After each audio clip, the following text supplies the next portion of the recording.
नमस्कार दोस्तों, मैं बनवारी सर कोटा राजस्थान से जुगल सर ऑनलाइन क्लासेस में आपका हार्दिक अभिनंदन और तहे दिल से स्वागत। आज हम राजस्थान के सामान्य ज्ञान का एक पार्ट पढ़ेंगे जिसे राजस्थान की कला संस्कृति के नाम से जानते हैं। संस्कृति का मतलब होता है खान पान, रहन सहन, वेशभूषा। और राजस्थान के बारे में जब हम बात करें तो संपूर्ण भारत के सभी राज्यों में केवल राजस्थान एक ऐसा राज्य है जिसकी संस्कृति पूरे भारत में पहले पायदान पर आती है। तो उसी राजस्थान की संस्कृति के बारे में जब हम बात करते हैं तो राजस्थान का कोई भी ऐसा कॉम्पिटिटिव एग्जाम नहीं है जिसमें राजस्थान आर्ट एंड कल्चर के बारे में बात नहीं की जाए। तो राजस्थान आर्ट एंड कल्चर यानी राजस्थान कला संस्कृति के बारे में जब हम बात करते हैं तो सबसे पहला टॉपिक स्टार्ट करते हैं दोस्तों, जिसका नाम है राजस्थान की लोक देवियां। अब लोक देवियों के बारे में जब हम बात करें तो दरअसल में लोक देवी कहते किसे हैं? कोई भी स्त्री जिसने स्थानीय स्थान पर जन्म लिया और जन्म लेने के बाद समाज के हित में अच्छे कार्य किए और अच्छे कार्य करने के बाद उसकी मृत्यु हो गई तो स्थानीय लोगों द्वारा उसे पूजा गया, तो उसे हम लोक देवी के नाम से जानते हैं। और लोक देवी के बारे में बात करें दोस्तों तो राजस्थान में लोक देवी को हम 3 रूपों में पूजते हैं। एक शब्द आता है कुल, एक शब्द आता है आराध्य और एक शब्द आता है इष्ट।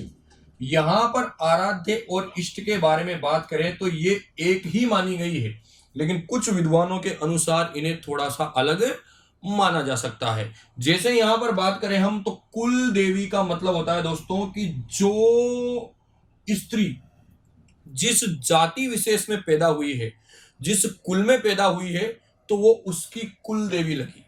किसी कारण से अगर हम उसको पूज रहे हैं तो वो आराध्य लगी, और अगर इसी आराध्य को थोड़ा और अधिक दर्जा दे दिया जाए तो उसे इष्ट देवी की श्रेणी में रखा गया है। अब आराध्य और इष्ट हालांकि एक ही है, लेकिन कुछ विद्वानों के तर्कों के अनुसार इनको हम अलग मान लेते हैं। तो यहां पर जिस जाति विशेष में पैदा हुई है कुल देवी, किसी कारण से उसको पूज रहे हैं तो आराध्य देवी, और इस आराध्य को थोड़ा बड़ा दर्जा दे दिया जाए तो वो इष्ट देवी। जैसे यहां पर हम बात करें दोस्तों तो कुल देवी के बारे में जब हम बात करते हैं तो मैंने यहां पर एक शब्द लिखा और वो शब्द है नारायणी माता।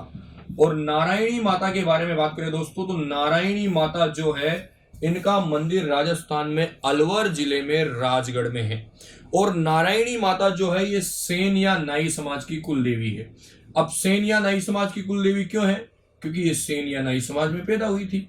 अब हमने आपसे कहा कि जिस जाति विशेष में पैदा होती है उनकी कुल देवी हो गई, तो नारायणी माता सेन या नाई समाज की कुल देवी हो गई। अब नारायणी माता जो है वो मीणा जनजाति की आराध्य देवी मानी जाती है।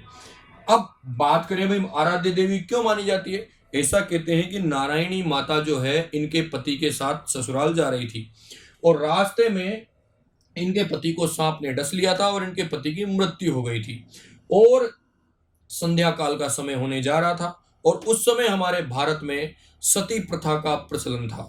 तो नारायणी माता ने अपने पति का दाह संस्कार किया और उसकी चिता के लिए जो लकड़ियां एकत्रित की गई उसमें कुछ ग्वालों का बहुत बड़ा योगदान था, और अपने पति की चिता के साथ नारायणी माता सती हो गई।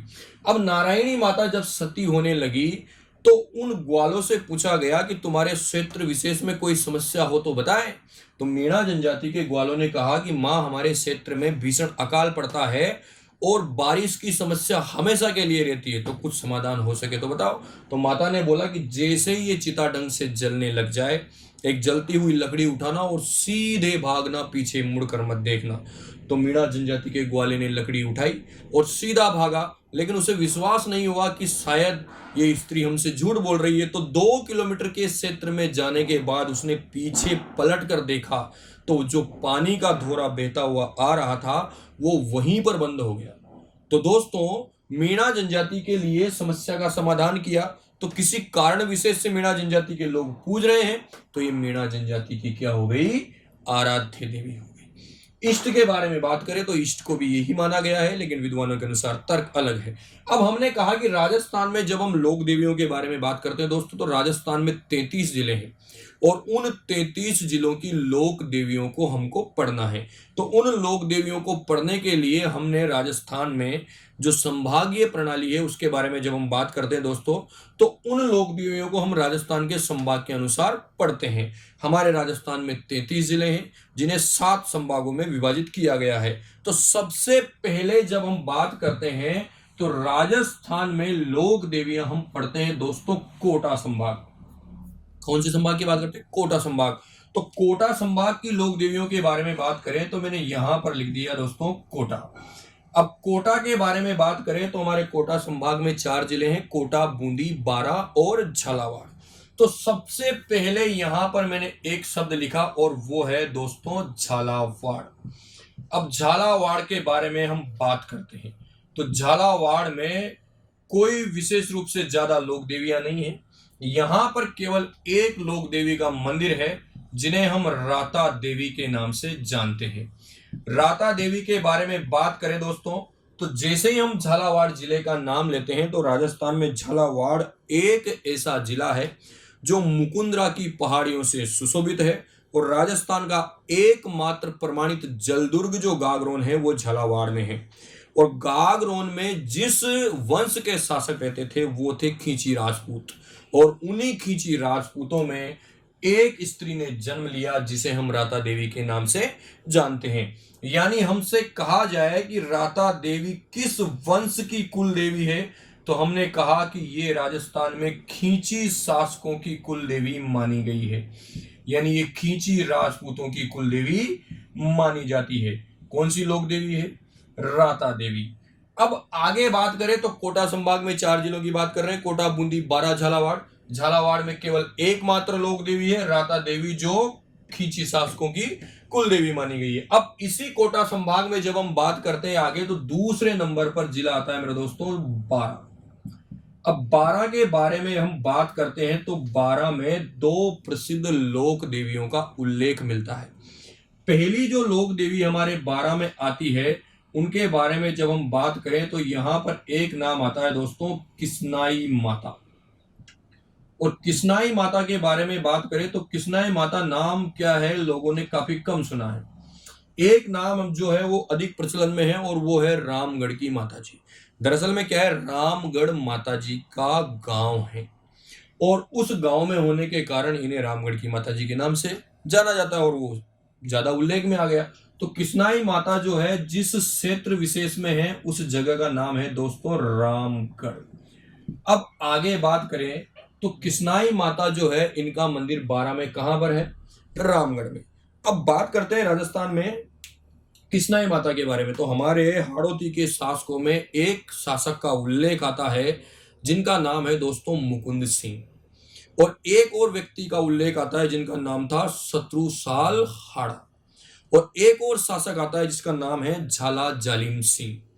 मुकुंद सिंह जो है हमारे यहाँ की मुकुंदरा जो पहाड़ियां हैं इनके संरक्षण के लिए विशेष रूप से जाने जाते हैं।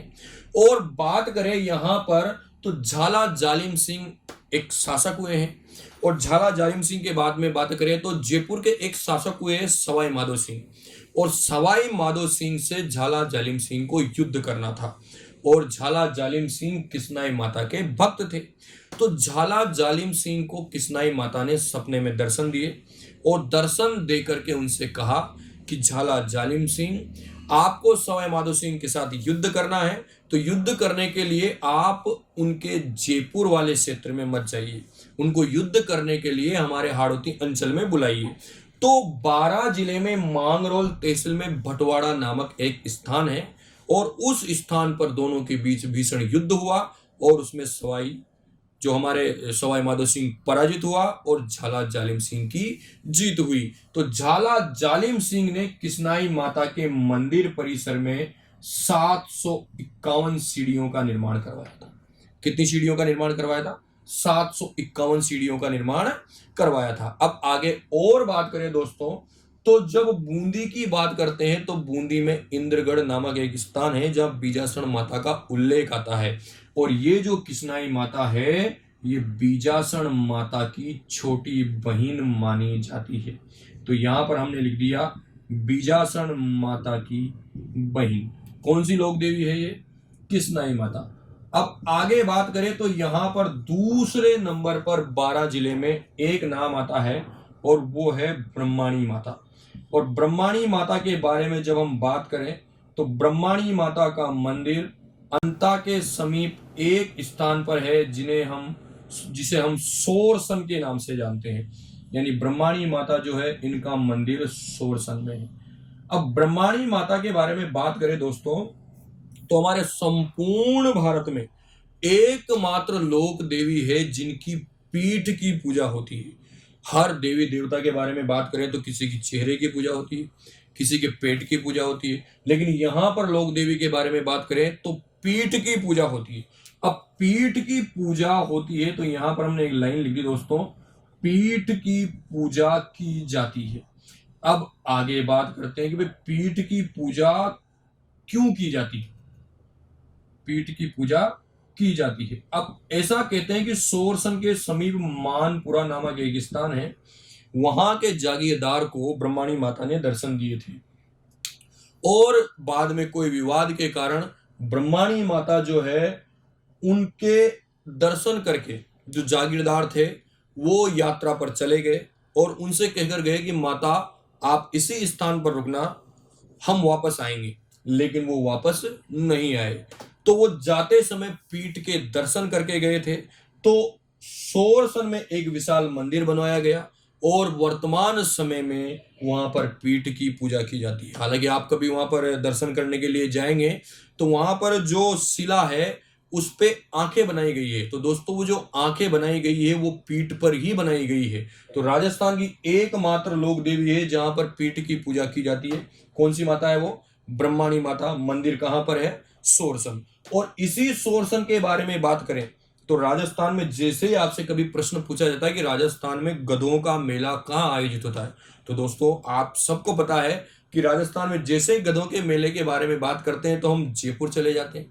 जयपुर में चाकसू नामक स्थान है और चाकसू के समीप लूणियावास में राजस्थान का सबसे बड़ा गधों का मेला आयोजित होता है और वहां पर शीतला माता का विशाल मंदिर है और शीतला माता का जो वाहन है वो गधा है।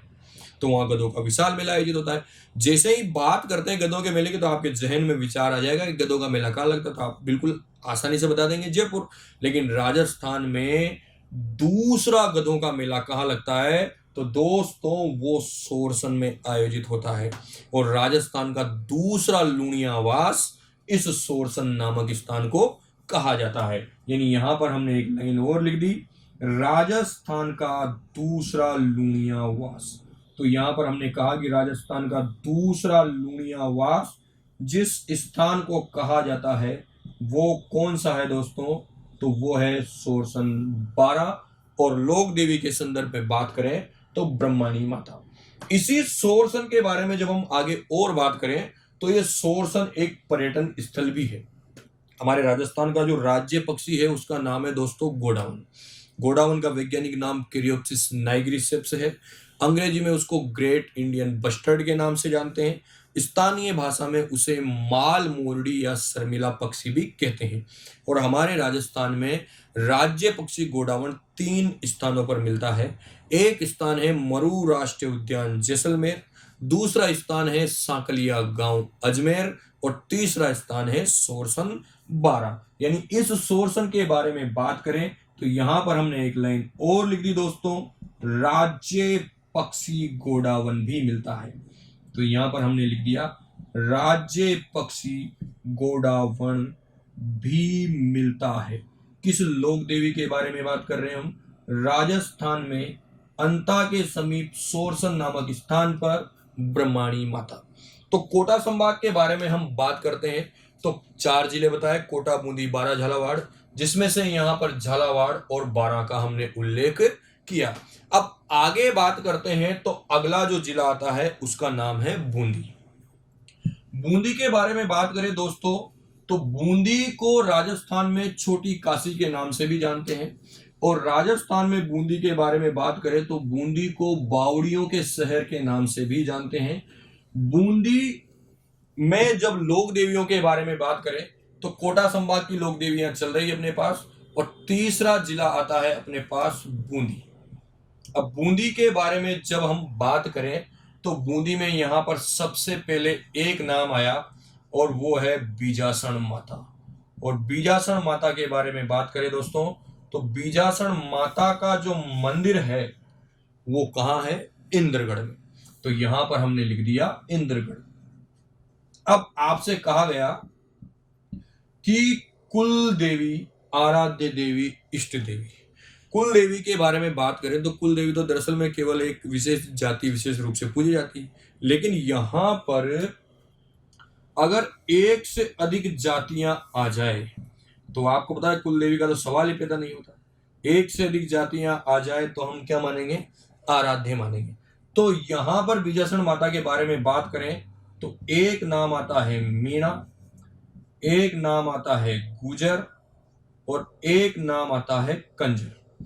यानी राजस्थान में इंद्रगढ़ बीजासन माता को मीणा, गुजर और कंजर अपनी आराध्य देवी मानते हैं। कौन से जिले के बारे में बात कर रहे हैं? बूंदी के बारे में।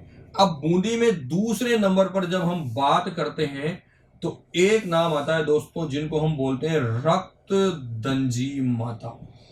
रक्तदंजी माता के बारे में जब हम बात करते हैं तो आप कभी कोटा से जयपुर वाले हाईवे पर जाते हैं तो सथूर नामक एक गांव आता है और उस गांव में रक्तदंजी माता का मंदिर है। और रक्तदंजी माता के बारे में बात करें तो ये कंजर जनजाति की आराध्य देवी है।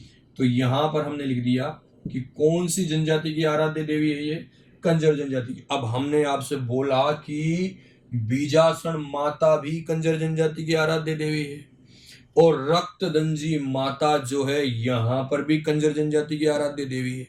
लेकिन विशेष रूप से बात की जाए और आपसे पूछा जाए कि राजस्थान में कंजर जनजाति की आराध्य है और दोनों विकल्प हो तो आपको उत्तर रक्तदंजी माता लगाना है। राजस्थान में कंजर जनजाति की इष्ट देवी के बारे में बात की जाए तो राजस्थान में आराध्य इष्ट एक ही मानी गई है, लेकिन विशेष रूप से चौथ माता को पूछते हैं तो वो इष्ट देवी। कुल देवी के बारे में बात करें कंजर जनजाति में तो वो जोगणिया माता है।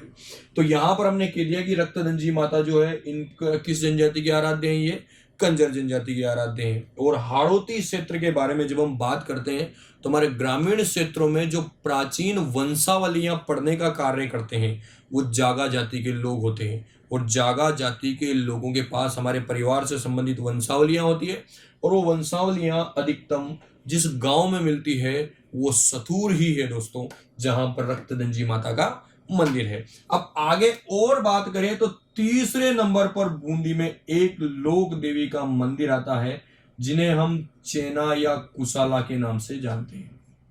तो यहां पर हमने लिख दिया चेना या कुशाला माता। अब चेना या कुशाला माता के बारे में बात करें तो एक जगह है जिसे हम भजनेरी के नाम से जानते हैं, नैनवा के समीप। तो वहां पर लोक देवी का मंदिर है भजनेरी में, चेना या कुशाला माता। अब दरअसल में एक जाति होती है जिसे लक्षकार या लखारा कहा जाता है। आपने चूड़े देखे होंगे, चूड़ों के ऊपर जो लाख लगाई जाती है तो लखारा समाज के लोग बनाया करते थे। तो ये लखारा समाज में पैदा हुई, यानी ये किसकी कुल देवी है दोस्तों? लखारा समाज या लक्षकार समाज की कुल देवी मानी जाती है। तो यहां पर हम बात कर रहे हैं कौन से टॉपिक की? राजस्थान में लोक देवियां, और हम पढ़ रहे हैं कोटा संभाग की लोक देवियां। तो ये हो गया भैया बूंदी। कोटा पढ़ लिया, झालावाड़ पढ़ लिया, बारा पढ़ लिया, बूंदी पढ़ लिया। अब हमारे कोटा संभाग में जो अगला जिला हम पढ़ते हैं लोक देवियों के बारे में वो है कोटा संभाग। ये मुख्यालय के बारे में बात करें कोटा में, तो कोटा के बारे में जब हम बात करते हैं तो आपको पता है हाड़ा चौहानों की भूमि रहा है कोटा। कोटा के बारे में जब हम बात करते हैं तो यहां पर सबसे पहले एक नाम मैंने लिखा और वो है आसापाला माता। आसापाला माता के बारे में बात करें दोस्तों तो कोटा शहर में ही इस लोक देवी का मंदिर है और हमारे हाड़ौती के जो हाड़ा चौहान हैं उन शासकों की कुल देवी मानी जाती है। कौन सी माता? आसापाला माता। तो यहां पर आसापाला माता के बारे में बात करें तो ये किसकी कुल देवी है? तो ये हाड़ा चौहानों की कुल देवी है। तो यहां पर हमने लिख दिया हाड़ा चौहान। अब इसी कोटा के बारे में जब हम आगे बात करते हैं तो दूसरे नंबर पर एक नाम आता है दोस्तों, और वो है बदाना माता। दरअसल में आपने सुना होगा कि राजस्थान और भारत या किसी भी क्षेत्र विशेष के बारे में बात करें तो प्राचीन समय से हमारे यहाँ तंत्र विद्या और काले जादू के रहस्य माने जाते हैं। तो राजस्थान में एक काला जादू, एक तंत्र विद्या है जिसे मूठ फेंकना कहते हैं, और उस मूठ फेंकने के काले जादू का निदान राजस्थान में केवल एक लोक देवी करती है, जिन्हें बदाना माता के नाम से जानते हैं। यानी यहां पर हमने लिख दिया दोस्तों, मूठ की झपट, ये एक तंत्र विद्या है। मूठ की झपट का इलाज, ये एक तंत्र विद्या है जिसमें व्यक्ति क्या करता है कि अपने हाथों में काले मूंग या उड़द लेकर के मुट्ठी में रख करके और सामने वाले व्यक्ति के ऊपर फेंक देता है। तो तंत्र विद्या के अनुसार उस व्यक्ति के शरीर में कुछ परेशानी आने लग जाती है, जिसे मूठ के नाम से जानते हैं। और उस मूठ की झपट का इलाज कौन सी लोक देवी करती है?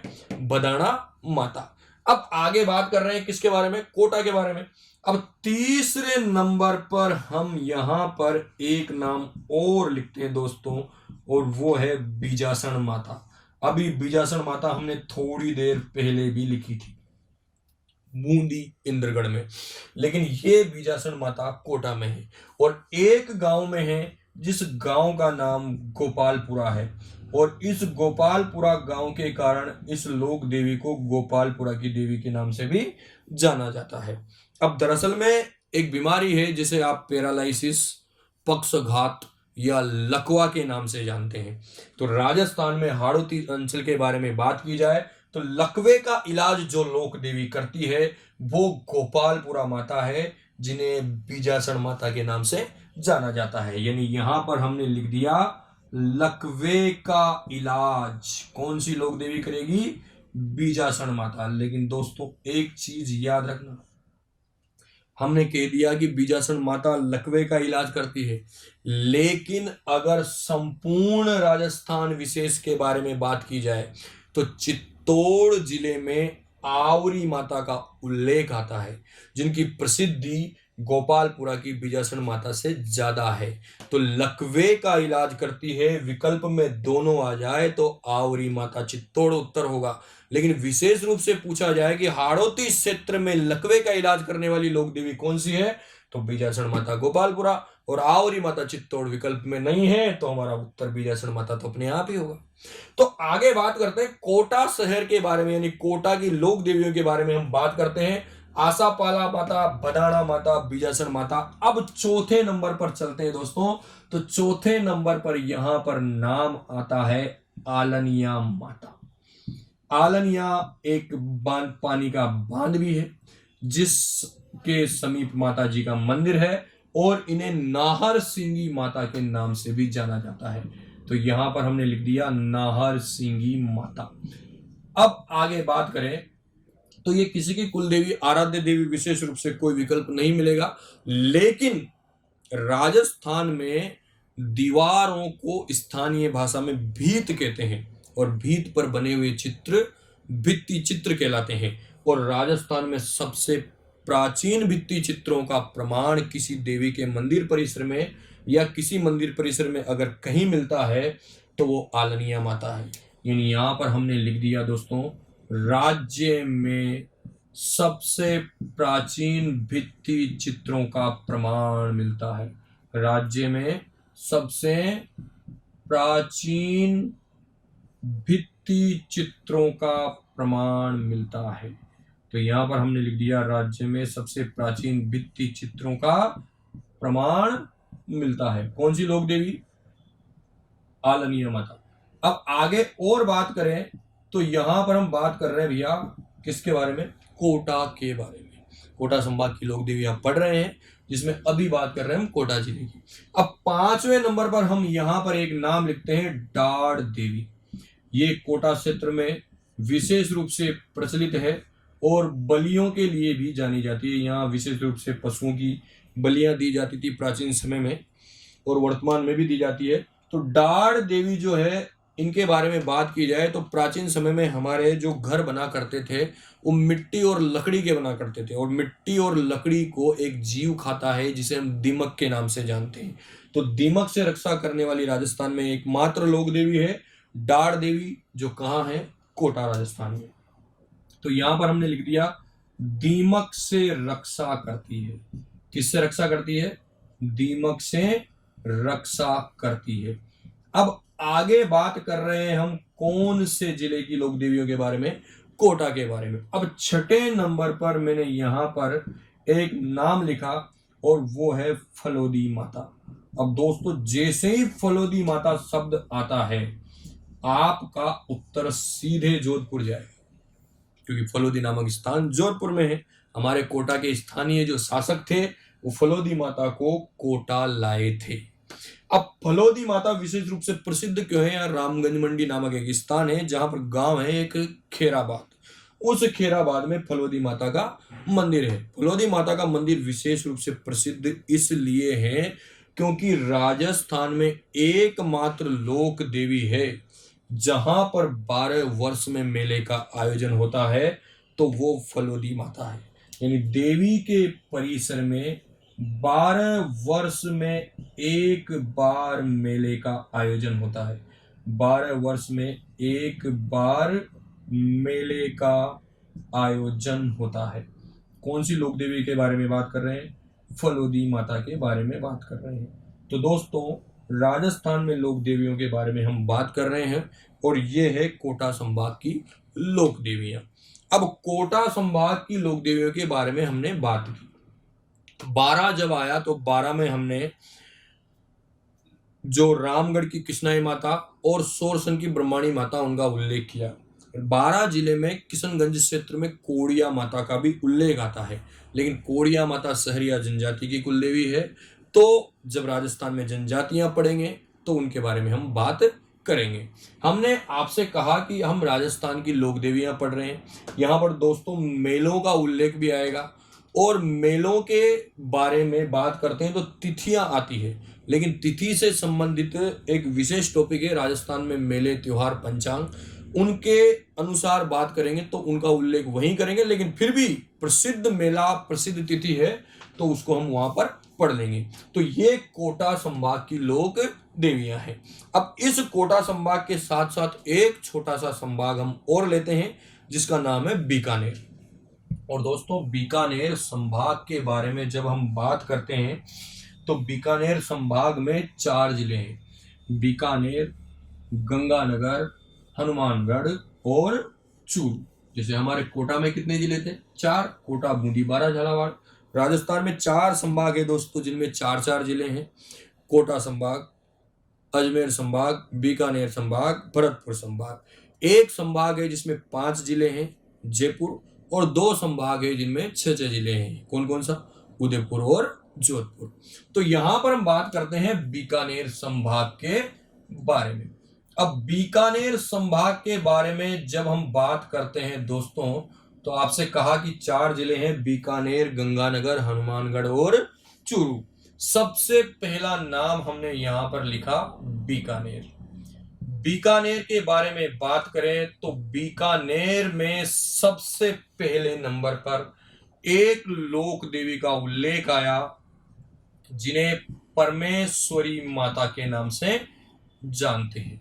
और परमेश्वरी माता जो है, इनका मंदिर है दोस्तों कोलायत नामक स्थान पर। और कोलायत आप जानते हैं झील है जो राजस्थान में प्रसिद्ध मीठे पानी की झीलों में शामिल है, और राजस्थान में सांख्य दर्शन के प्रणेता कपिल मुनि का आश्रम जिस झील के किनारे माना जाता है वो भी कोलायत है। परमेश्वरी माता कोलायत कोई विशेष रूप से ज्यादा जानकारी नहीं मिलती है। बीकानेर में दूसरे नंबर पर जब हम बात करते हैं तो नाम आता है दोस्तों करणी माता। और करणी माता के बारे में बात करें तो इनका मंदिर बीकानेर से 35 किलोमीटर दूर देशनोक नामक स्थान पर है।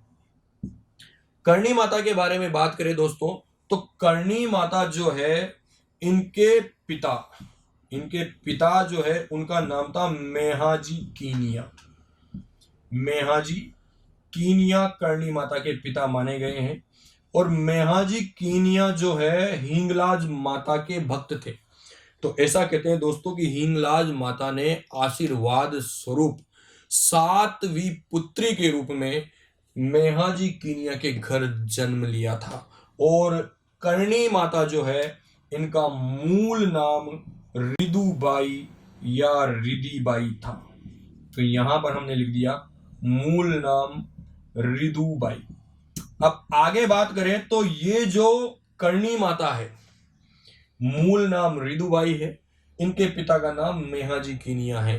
तो इनका विवाह देपाजी के साथ कर दिया गया, यानी पति का नाम क्या है, देपाजी। लेकिन करणी माता को समाज के हित में अच्छे कार्य करने थे और धर्म के लिए यथार्थ रूप से समाज में लोगों के हित में अच्छे कार्य करने थे।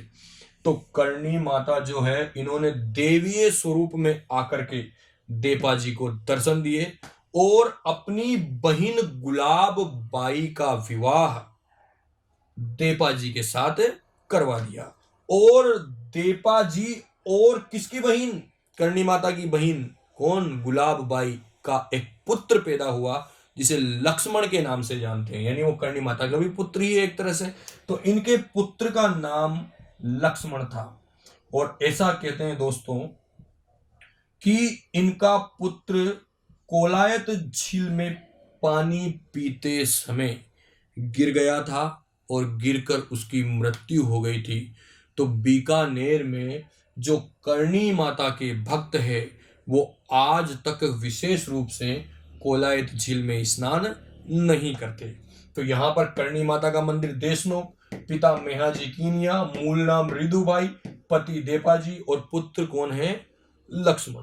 अब आगे बात करें तो करणी माता के बारे में, तो जोधपुर में दोस्तों एक जगह है जिसे मेहरानगढ़ दुर्ग के नाम से जानते हैं।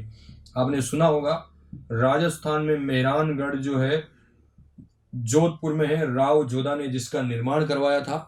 और ऐसा कहते हैं दोस्तों कि इस दुर्ग को जब बनवाया जा रहा था तो इसकी दीवार बार बार गिर जाती थी।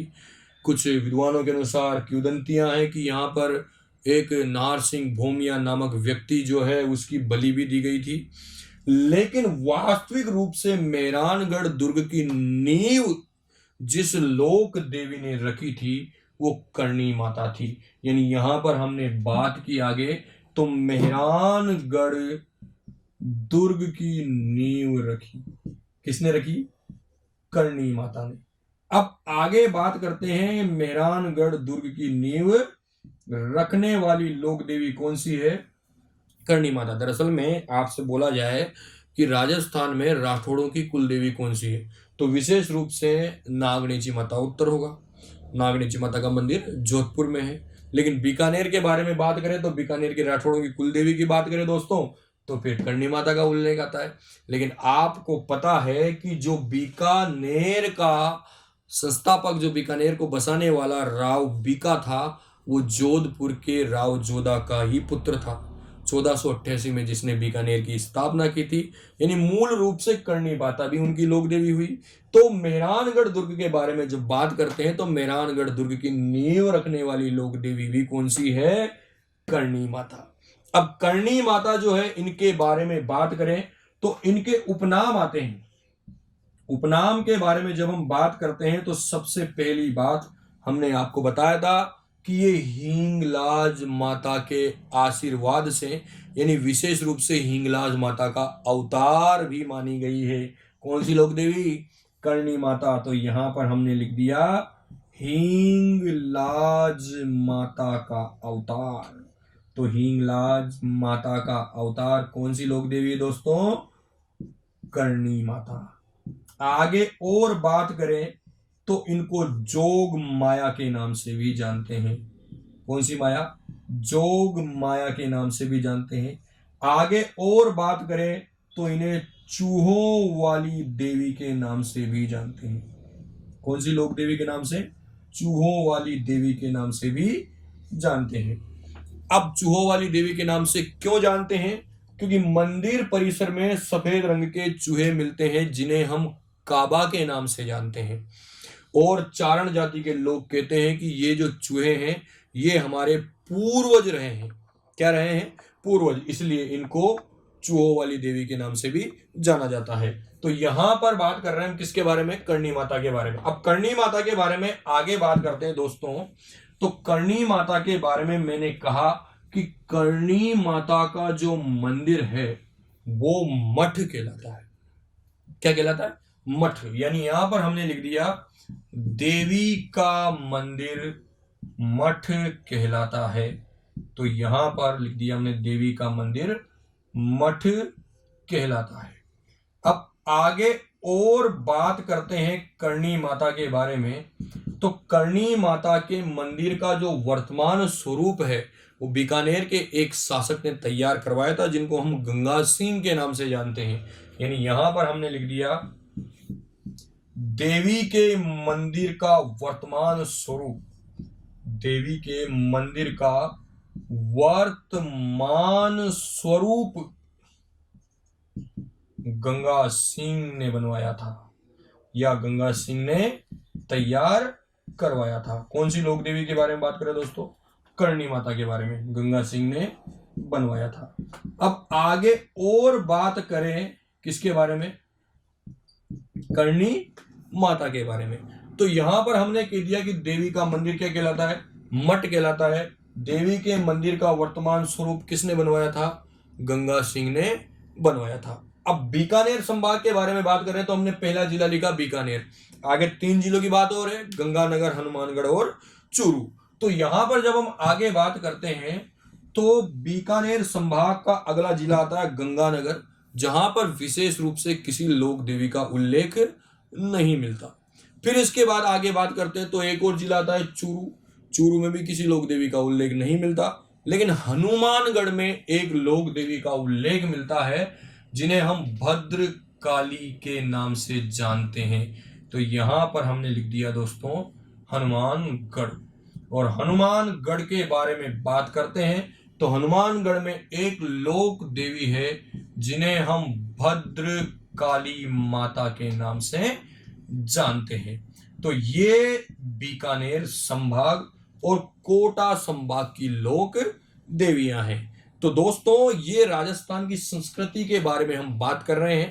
पहला टॉपिक हमने आज स्टार्ट किया है लोक देवियां, और लोक देवियों को हम पढ़ रहे हैं संभाग के अनुसार। तो कोटा और बीकानेर संभाग हमने पढ़ लिया है। इसके बाद बात करते हैं हम आगे जयपुर संभाग की। तो ठीक है दोस्तों, ये राजस्थान में हमने कोटा और बीकानेर संभाग की लोक देवियों के बारे में बात की। नेक्स्ट क्लास में हम पढ़ेंगे जयपुर संभाग की लोक देवियां। तो दोस्तों आपको ये वीडियो अच्छा लगा, पसंद आया और कुछ नई जानकारी और नए तथ्य आपको मिले तो इस वीडियो को लाइक कीजिए, शेयर कीजिए और कमेंट करके हमें सुझाव दीजिए। जुगल सर ऑनलाइन क्लासेज में आपका हार्दिक अभिनंदन और तहे दिल से स्वागत है दोस्तों।